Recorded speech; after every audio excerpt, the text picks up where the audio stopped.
오래된 번역본이라고 말할 수 있는, 기원전 약 300년 정도의 이 구약 성경을 헬라어로 번역한 성경이 바로 70인경입니다. 이 70인경 성경에서 무엇라고 이 총회라는 것을 번역을 했는가 살펴보니까, 이 총회라는 말을 에클레시아라는 헬라어로 번역하고 있었습니다. 에클레시아라는 단어는 아마 여러분들 한 번 정도는 들어보셨음직한 단어일 겁니다. 에클레시아. 한국어로 말하면 교회입니다. 교회. 우리가 흔히 보는 개역개정 성경에서는 이 총회라고 번역을 했죠. 저희가 개역개정이니까. 새 번역에서도 총회라고 번역을 하고 있고요. 가톨릭과 함께 번역한 공동 번역을 찾아보니까 거기는 대회라고 번역을 하고 있었습니다.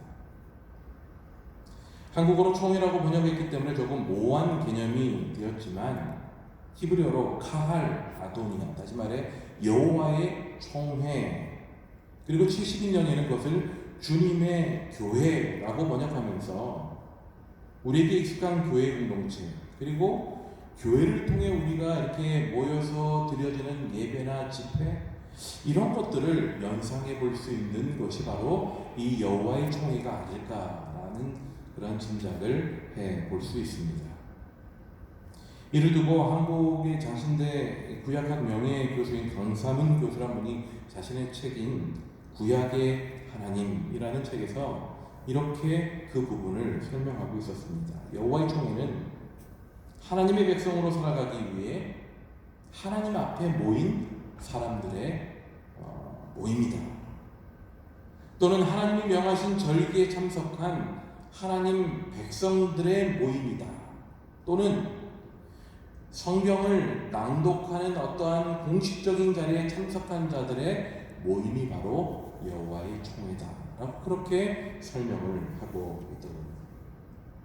이런 여러 가지 의미를 고려할 때 이 총회라는 것이 특별한 집회나 어떤 예배를 드리는 어떤 공식적인 모임, 그 자리 자체를 의미하는 것일 수도 있겠습니다만, 기본적으로 우리가 떠올려 본다면 이 여호와의 총회는 아까 70인역에서 번역한 것처럼 교회, 에클레시아, 교회라는 의미로 이해하는 것이 가장 무난해 보인다라는 생각을 해보게 되었습니다.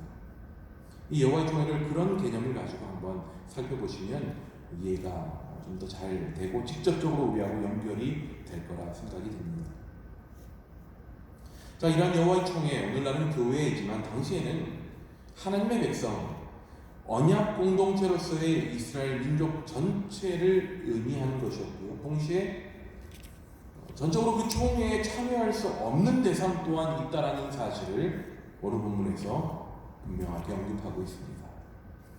이 집회, 이 모임이 이스라엘 공동체 전체를 대표하고 전체를 위한 모임임에도 불구하고 여기에 올 수 없는 자들이 있다라고 오늘 본문 1절에서부터 말씀하고 있는 거예요.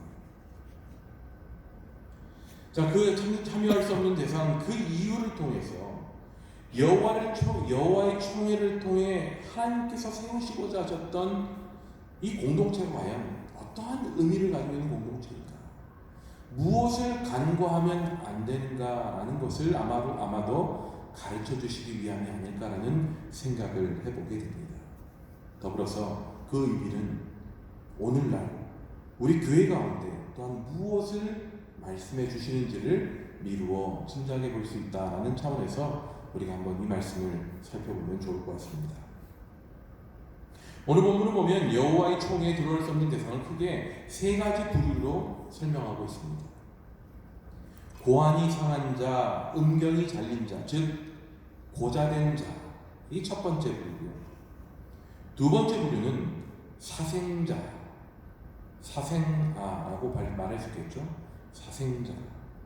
그리고 세 번째, 암몬 사람과 모압 사람들은 이 여호와의 총회에 들어올 수 없다라고 하면서 총회에 들어올 수 없는 세 부류를 먼저 언급하고 있습니다. 첫 번째 보면요, 이 고안이 상한 자, 음경이 잘린 자, 다시 말해 고자된 자, 이들은 물론 사고로 인해 그렇게 된 자들도 있겠죠. 질병으로 인해 생긴 결과일 수도 있을 겁니다. 그렇기 때문에 이러한 사람들 전체를 대상으로 전적으로 배제하고 있는, 여호와의 총에 들어올 수 없는 자로 배제하고 있는 이러한 모습을 보면서 오히려 정의롭지 못하다 라는 어떤 생각을 하게 되었습니다. 이건 좀 정의롭지 않은 게 아닌가.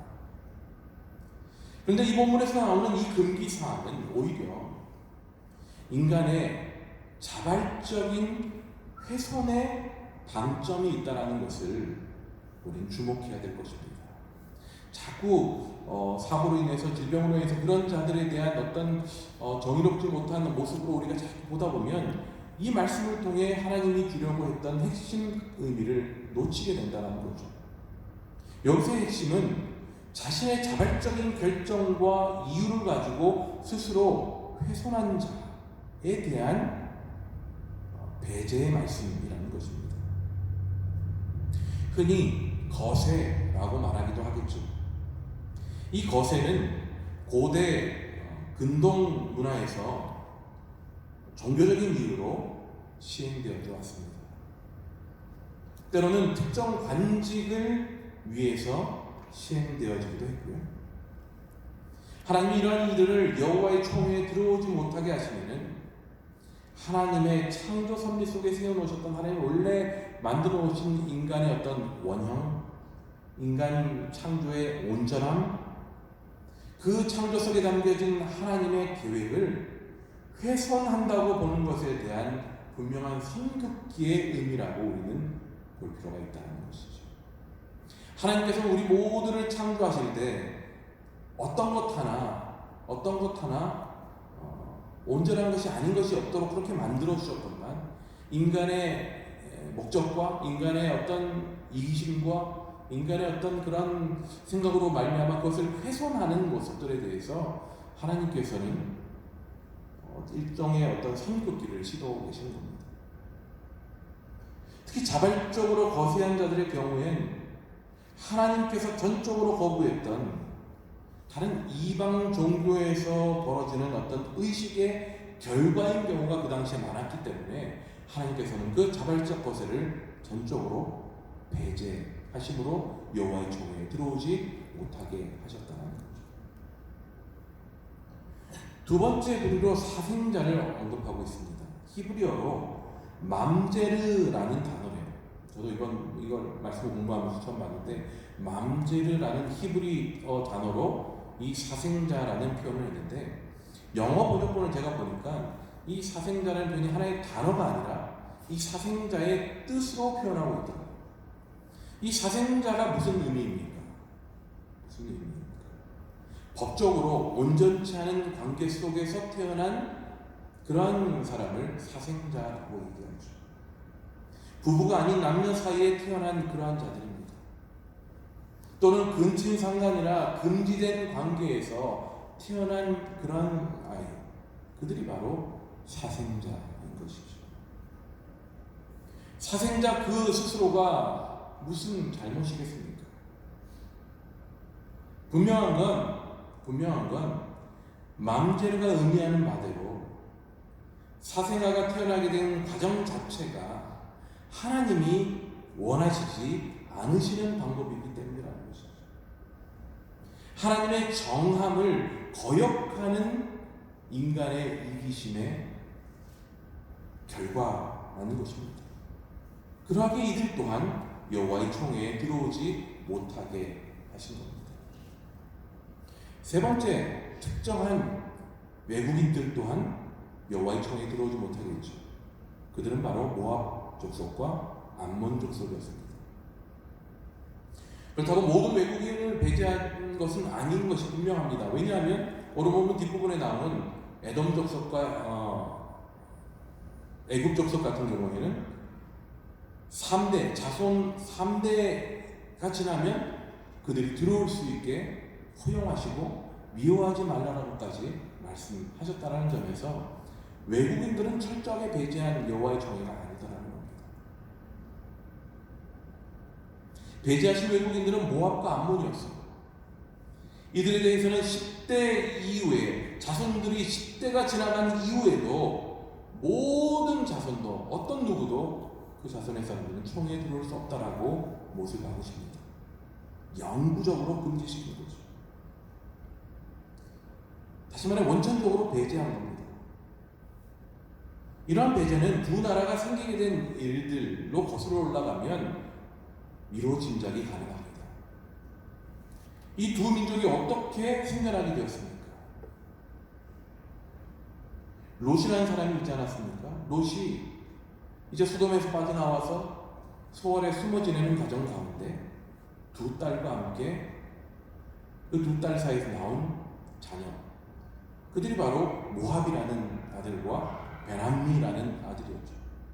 그들이 바로 모압 족속과 암몬 족속의 조상이 된 것입니다.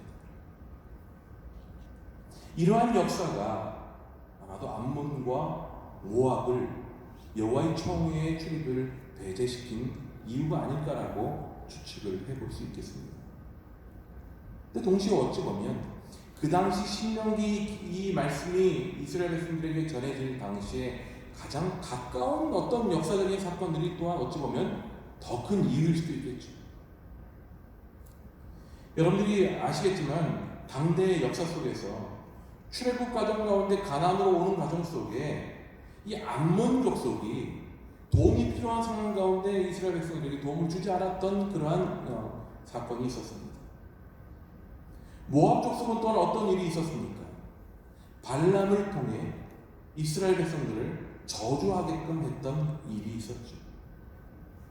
이들이 이제 가나안으로 들어가기 직전에 그들이 이곳에 다시 말하면 이제 오늘 신명기 말씀이 선포되어지는 이 장소에 있기 전, 얼마 전에 있었던 그 일들 속에서 분명히 또한 이 암몬 족속과 모압 족속을 이 여호와의 총회에서 배제시킨 어떤 역사적인 이유 또한 있을 것입니다.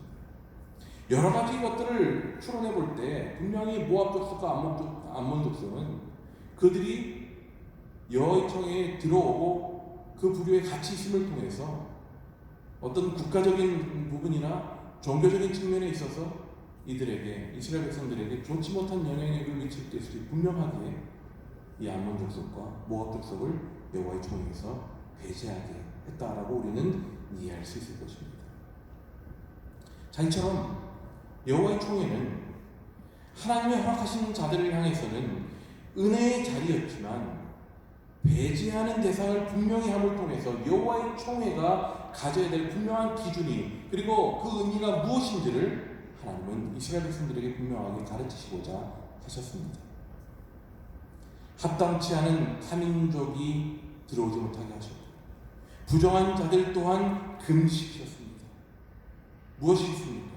이는 이제 새로운 땅, 새로운 삶의 터전에서 새로운 삶을 시작해야 될 이스라엘 백성들에게 수많은 외부의 종교적인 도전과 또 민족적인 어떤 군사적인 도전 앞에서 그들이 흩어지고 그들의 마음이 빼앗겨지지 않도록 하기 위해서, 탐욕과 폭력으로 약탈을 일삼던 이들을 철저하게 배제하기 위해서, 성적으로 문란한 자들의 공격으로부터 그들이 철저하게 보호되어지도록 하기 위해서 하나님은 그들을 막으시고 이스라엘 백성들을 지키시고자 하셨다는 것이죠. 오늘날을 말하면 주님의 교회를 정하게 유지시키시고 지켜가기 위한 분명한 규정을 지금 주고 계시는 것입니다. 오늘날 우리에게 허락하신 교회 역시 이 규정을 그저 구약의 율법의 한 부분으로 그냥 치고 않지 우리하고는 상관없는 것이다 라고 넘기기에는 여기에 담겨있는 하나님의 마음이 그렇게 얕거나 가볍지만은 않다라는 겁니다. 하나님이 세우신 주님의 공동체의 교회에는 하나님의 섭리를 외면하는 모습이 유지되어서도 안 되고, 하나님의 거룩하심과 하나님의 온전하신 뜻을 왜곡하는 부정함이 한켠에 그냥 고여있을 채 썩어가도 안 된다는 것입니다. 그런 의미에서 저는 이렇게 한번 표현해 보았습니다. 오늘날 교회는 긴장이 살아있는 교회 공동체가 되어야 합니다. 오늘날 교회 공동체는 여전히 긴장감이 유지되어지는 교회가 되어져야 된다라는 생각을 해보았습니다. 우리가 교회를 평안이 가득한 곳, 안식할 수 있는 곳, 이런 것을 우리가 많이 이야기합니다. 그렇죠? 이곳만큼, 우리 교회 공동체만큼, 우리 신앙의 공동체만큼 우리의 마음을 안정케 하고 우리를 평안케 하는 곳은 사실 다른 곳과 비교해보면 없을 겁니다. 하지만 그것이 너무 강조되다 보면 그 안에 있는 것에 우리가 경직되기 쉽고 그 안에서 그냥 우리가 마음을 너무 풀어버리고 살아가기 쉽다는 것이죠. 다시 말해, 긴장을 너무 풀고 살아가게 된다는 겁니다. 긴장하는 마음, 긴장되며 가슴을 졸이는 것 결코 유쾌하지 않습니다만, 그런 마음의 긴장이라기보다 좀 더 민감하게 교회를 살피고 우리가 지난 과거와 소위 전통이라고 하는 것에 우리가 매여버린 채 새로운 것을 향해 우리의 발걸음을 내딛는 것을 우리가 주저하고 있지는 않은가. 우리를 한 단계 하나님께서 성장케 하고 성숙시키시는 것을 우리가 외면하고 있는 것은 아닌가. 우리 좀 더 세심하게, 우리가 좀 더 민감하게 돌아보는 마음으로 긴장됨이 우리 가운데 살아있어야 된다라는 마음으로 이 본문을 보게 되었습니다. 좋은 게 좋은 거고 그냥 이제까지 해온 대로 하는 것이 사실 가장 편하죠. 몸에 익숙하니까요. 마음에도 어쩌면 편할 건지 모릅니다. 하지만 그것이 아무리 좋은 전통이고 우리에게 익숙함이고 편안함이라 할지라도 그것이 그냥 고여있게 된다면 언제까지나 깨끗하고 좋을 수만은 없다라는 겁니다. 해온 방식 그대로가 좋다 해도 우리 내면 속에 그 방식에 대한 고민이 없이 한결같은 그러한 어떤 참된 마음을 유지하지 못한 채 그렇게 시간이 지나가면 언젠가는 편해 보이고 좋아 보이던 것도 예전 같은 모습을 잃어버리게 되는 것을 어찌 보면 시간 문제라는 것입니다. 그렇다고 세상이 바뀐다고 세상을 따라가자는 것이 아닌 것이죠. 우리가 혹시 이전에 정말 첫 그 마음을 품었던 것을 잃어버린 채 그저 고여있는 물처럼 썩어가도록 내버려두고 있는 부분이 있다면 우리는 과감히 그것에 대해 손을 대는 용기 또한 필요하다는 것입니다. 여호와의 총회를 지켜가기 위해, 아니 그 총회 자체를 지켜가기 위함이라기보다 하나님의 백성 이스라엘을 거룩하고 온전한 하나님의 백성으로 새로운 가나안의 환경 속에서 지켜가시기 위해 총회 출입, 이 배제의 대상을 분명하게 하셨던 것은 어찌 보면 가만 놔두면 점점 고요감으로 말미암아 썩어질 수 있고 오히려 그것의 악취로 영향을 받을 수 있는 이스라엘 백성들을 염려하는 마음으로 하나님께서 철저하게 배제하는 그러한 시도를 지금 하고 계신다는 것입니다. 오늘날 우리 교회 공동체 역시 그러한 점을 소홀히 여기지 말아야 할 것입니다. 물론 배제하고 선을 긋고 특정한 이들이 주류가 되는 그런 차별과 나님이 존재하는 공동체를 위해 민감하고 긴장하는 공동체가 되라는 것은 결코 아닙니다. 하나님이 우리를 교회로 세우시며 품으셨던 교회의 본연의 모습을 잃어버리지 않도록 우리 속에 침투해 들어올 수 없는 옳지 않은 영향력을 몰아내기 위한 긴장감이 우리 가운데 늘 있어야 된다는 것이죠. 신명기에는 독보적으로 매우 배타적인 입장을 취하는 내용들이 많이 있습니다. 암몬과 모압을 배제한 것은 그들이 가져갈 국가적인 위협 때문이었습니다. 고안이 상한 자, 음경이 잘린 자, 사생자가 배제된 것은 하나님께 가증한 삶을 사는 그들의 삶의 방식과 그들의 가치관이 이스라엘 백성들 가운데 영향을 미칠까 염려하는 마음, 다시 말해 종교적인 이유가, 신앙적인 이유가 주된 이유였습니다.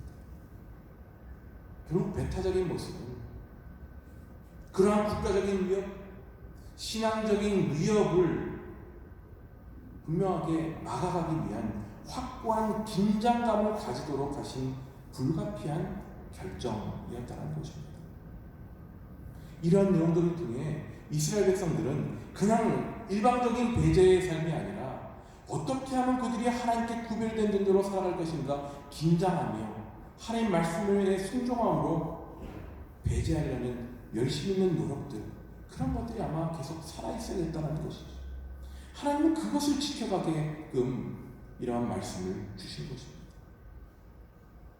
그런 의미에서 우리 역시 긴장이 살아있는 교회가 되어야 한다는 것이죠. 더불어 우리 안에 교회를 점점 더 갉아먹고 힘들게 만드는 소위 전통과 아집과 편견의 웅덩이를 걷어내기 위한 긴장감이 우리 가운데 계속해서 있어야 될 것입니다. 옳은 것은 그것이 왜 옳은지를 알아가는 과정이 필요하고, 옳음에도 불구하고 전통이라는 이유로 그냥 우리가 갈아엎어야 된다는 것은 결코 안 됩니다. 전통이며 그것이 옳은 것이라면, 지켜가야 될 것이라면 그것이 왜 지켜갈 것인가를 우리는 알아야 될 것이고, 그것이 단지 전통이라는 이름으로 우리들을 그냥 묶어가고 있다는 것이라면 과감하게 그 굴레를 벗어내는 용기 또한 우리 가운데 필요하다는 거죠. 그것이 바로 오늘 본문에서 우리에게 주시는 긴장감을 놓지 않는 교회의 모습이 되어야 된다는 것이죠. 이러한 작업은 누군가 대표되는 이들만이 제안하고 주도할 수 있는 것은 아닙니다. 그러한 마음을 서로 나누고 함께 공감대를 이루어가는 일, 그것이 긴장이 살아있는 교회 공동체의 모습인 것입니다. 만약 이것이 소위 리더들, 정해진 몇 명의 사람들에 의해서만 이루어질 수 있는 일이라면 모세는 모세에게, 여호수아는 여호수아에게만 얘기를 하셨겠죠. 하지만 이스라엘 백성들에게 이 말씀을 선포하고 계시는 이 모든 긴장감을 가지는 여호와의 공동체를 세워가는 일에 모두가 참여해야 되기 때문이라는 사실입니다. 그런데 여전히 여기까지 살펴본 바로는 하나님의 이 율법은 오늘날 교회로 이어져 적용될 때에도 그냥 배제의 의미, 교회 공동체가 누군가를 배제할 수밖에 없다라는 그러한 논리로 이해되기 쉽겠다라는 생각을 지울 수가 없습니다. 배제의 율법이요, 교회 역시 배제함을 적용할 수밖에 없는 것처럼 보여집니다. 신명기 오늘 본문에서는 그 메시지를 놓지 말아야 합니다. 그것이 교회 공동체를 긴장감 있게 바로 지켜갈 수 있기 때문입니다. 하지만 성경은 전체를 통해, 다른 말로 통전적으로 성경은 이해를 해야 됩니다. 그런 차원에서 제가 말씀한 구절을 더 찾아보겠습니다. 우리 구약성경 이사야서 한번 찾아보죠. 구약성경 이사야서 56장 3절에서 5절 말씀을 한번 찾아보시겠습니다. 이사야서 56장 3절에서 5절까지의 말씀입니다. 우리 한 목소리로 3절에서 5절까지만 읽도록 하겠습니다. 시작. 여호와께 연합한 이방인은 말하기를 여호와께서 나를 그의 백성 중에서 반드시 갈라내시리라 하지 말며, 고자도 말하기를 나는 마른 나무라 하지 말라. 여호와께서 이와 같이 말씀하시기를 나의 안식일을 지키며 내가 기뻐하는 일을 선택하며 나의 언약을 굳게 잡는 고자들에게는 내가 내 집에서 내 성 안에서 아들이나 딸보다 나은 기념물과 이름을 그들에게 주며 영원한 이름을 주어 끊어지지 아니하게 할 것이며. 아멘. 신명기에서는 철저하게 배제될 수밖에 없는 존재가 바로 이 고자들이었어요. 하지만 이사야 말씀을 통해 이들에게도 하나님의 언약이 유효하다라는 것을 말씀해 줍니다. 다시 말하면 영구적인 배제의 율법과도 같던 것에 지금 새로운 기회가 주어지는 것입니다. 그 이유가 어떠했든 여호와의 총에 믿음의 공동체 안에서의 역할과 자격마저 모조리 빼앗겨버린 그들이 아마도 느꼈던 그 마음의 상태는 굉장히 절망스러운 마음이었어요. 그리고 무능력한 자신의 모습 때문에 아파했을 겁니다. 아무것도 할 수 없는, 심지어 여호와의 총회 안에 들어갈 수조차 없는 하찮은 존재로 자신의 무능함을 아마 아파했을 겁니다. 욕심적으로도 한계가 있고 공동체 안에서도 어떠한 자격도 주어줄 수 없는 무능력한 존재에 대한 어떤 소위 일종의 자괴감, 그런 것이 그들을 계속 붙잡고 있었겠죠. 살아는 있으나 무언가 직책을 맡아 살아가고는 있으나 그 존재에 대해서는 어떤 자긍심을 갖기 힘든 그런 삶을 살아갔을 겁니다. 하지만 하나님은 이사야서 말씀을 통해 하나님 자신을 온전히 믿고 하나님의 언약을 굳게 신뢰한 이들에게는 아들이나 딸보다 나은 복을 주시겠다라고 약속한 것입니다. 이 말씀은요, 그냥 확 지나가기 쉬운 말씀이에요. 근데 이 두 가지 말씀을 한번 같이 놓고 보면요, 이건 엄청난 사건이고 변화입니다. 특히 이들에게는 말이죠. 이사야서에서 주시는 약속의 말씀이 오늘 본문 말씀에서 율법을 소위 폐기하는 거예요. 묻어버리는 거예요.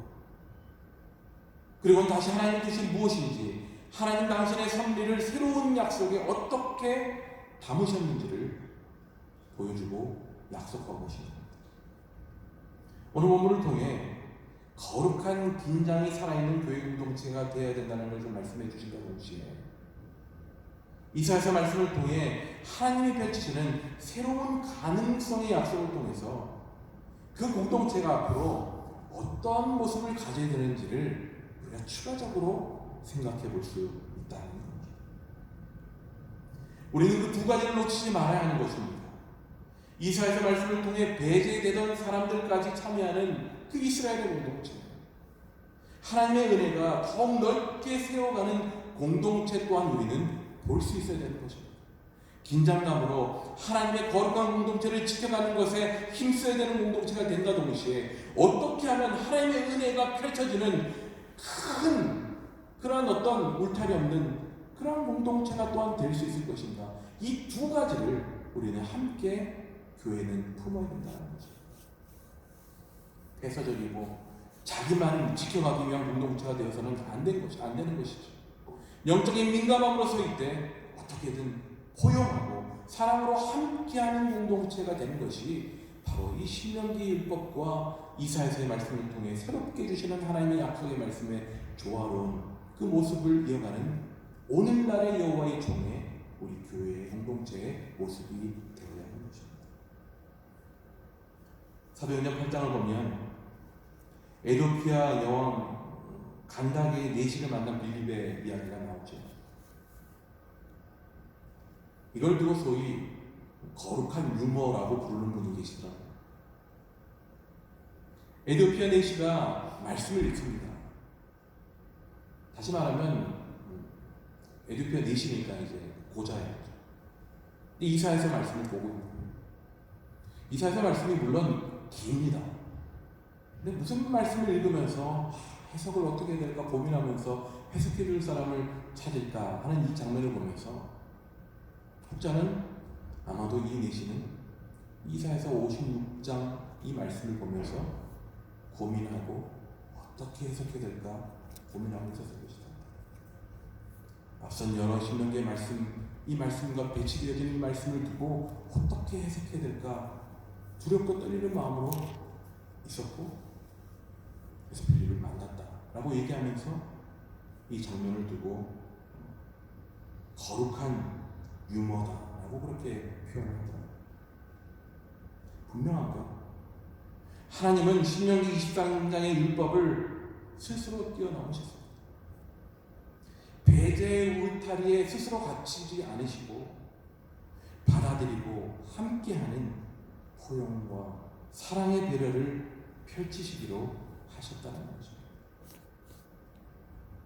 하나님의 거룩함과 구별됨을 잃지 않기 위해 긴장을 놓지 않는 교회가 되어야 될 뿐만 아니라